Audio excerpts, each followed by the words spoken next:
Olá! Hoje a gente vai mergulhar fundo no mistério que é o coração da fé cristã, a ressurreição de Jesus Cristo.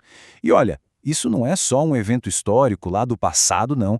É, na verdade, a base de toda a nossa esperança. E o apóstolo São Paulo deixa isso claríssimo, não é? Com essas palavras, ele vai direto ao ponto. A ressurreição não é um detalhe, não é um extra. É o que sustenta tudo. Sem ela, como ele mesmo diz, a nossa fé simplesmente desmorona. E é aqui que a gente toca no que torna a fé cristã tão única.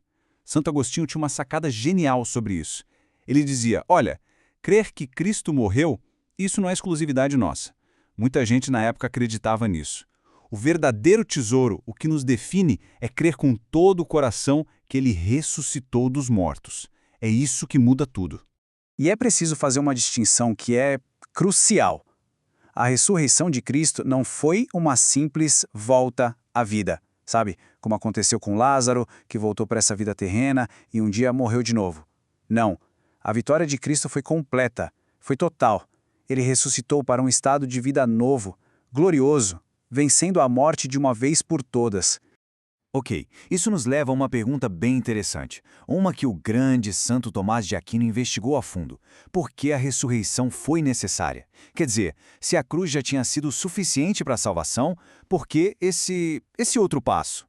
A resposta mostra como o plano de Deus é perfeito em cada detalhe. E Santo Tomás nos dá 5 grandes motivos. Primeiro, pela justiça divina. Era justo que aquele que tanto se humilhou por amor fosse exaltado. Segundo, para a instrução da nossa fé, para provar, sem sombra de dúvida, a sua divindade. Terceiro, para a sustentação da nossa esperança, a esperança na nossa própria ressurreição. Quarto, como informação da nossa vida. Ele é o modelo para a gente morrer para o pecado e viver uma vida nova. E por fim, para a consumação da nossa salvação, abrindo para nós as portas do céu. E tem mais um detalhe fascinante. Porque no terceiro dia?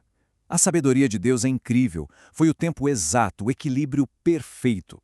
Deu tempo suficiente para que a morte dele fosse um fato inquestionável, mas não tanto tempo a ponto de apagar a chama da esperança no coração dos discípulos. Foi o momento certo para provar a morte e, logo em seguida, proclamar a vitória. Então, já entendemos o porquê da ressurreição. Agora vamos pensar um pouco no como. Como era esse corpo de Cristo depois de ressuscitar? Com certeza não era um corpo comum como o nosso. Era um corpo já transformado, num estado de glória. A teologia nos ajuda a entender isso com 4 propriedades. A impassibilidade, ou seja, imune a qualquer sofrimento ou à morte. A sutileza, que é a capacidade de atravessar a matéria. Pensa só, ele entrou na sala onde os discípulos estavam com as portas trancadas. A agilidade, que era se mover com a velocidade do pensamento, como quando ele some da frente dos discípulos de Emaús. E por fim, a clareza, que é a irradiação da luz divina, a mesma glória que eles já tinham vislumbrado lá na Transfiguração. Mas aí fica uma dúvida. E as chagas? Por que ele manteve as marcas dos cravos e da lança? Porque elas não eram mais sinais de fraqueza. Agora, elas eram troféus da vitória. Serviram para que os discípulos tivessem certeza de que era ele, para apresentar ao Pai o preço que foi pago pela nossa salvação e para nós são uma lembrança eterna do seu amor. E agora que tudo isso se conecta diretamente com a gente, com a nossa vida. A ressurreição de Cristo não é um evento isolado que a gente só admira de longe, não. Ela é a causa direta da nossa própria salvação e da nossa esperança. A teologia nos dá 2 conceitos que ajudam a gente a entender isso.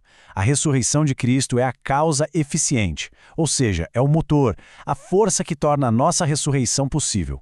E é também a causa exemplar, quer dizer, é o modelo perfeito, o mapa de como nós também seremos um dia, com o nosso corpo glorioso parecido com o dele.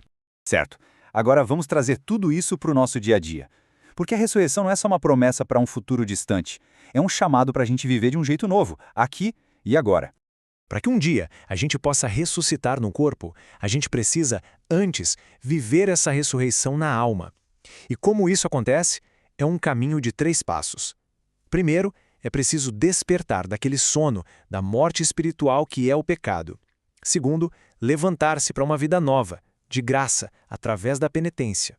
E terceiro, começar a orientar toda a nossa vida para as coisas do céu, para o que realmente importa. O apóstolo nos encoraja com essa imagem fortíssima. Uma pessoa que de verdade ressuscitou com Cristo não coloca mais o seu coração nas coisas passageiras deste mundo. O olhar, o desejo, tudo se volta para as alegrias eternas do céu.